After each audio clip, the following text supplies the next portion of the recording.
Իշվարա պրանիդհանա յոգական պրակտիկա կատարելիս միտքը թրթռում է տիեզերական զգացումով։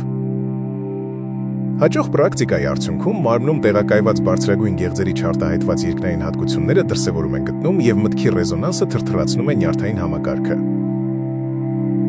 Սա ֆիզիկական մարմնում առաջացնում է բարեպաշտական դրսևորումներ։ Սրանք գերբնական զգացմունքներ են, որոնք հիմնականում 8 տեսակի են.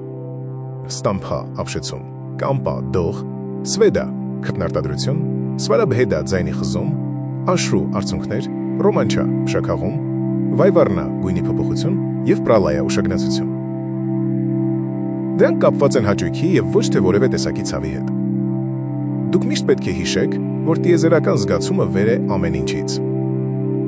Անխոհեմություն է ժամանակ վատնել, ուշադրություն դարձնելով գաղափարի նման արտաքին ախտանիշներին։ Դրանք ընդհանրապես անհետանում են հենց որ միտքը անջատվում է տիեզերական գիտակցության օբյեկտիվությունից։ Շնորհակալություն դիտման համար։ Հետևեք մեզ սոցհարթակներում։ Միացեք մեր մեդիտացիայի և յոգայի հանդիպումներին ամեն կիրակի 13:00-ին։ Մուտքն ազատ է։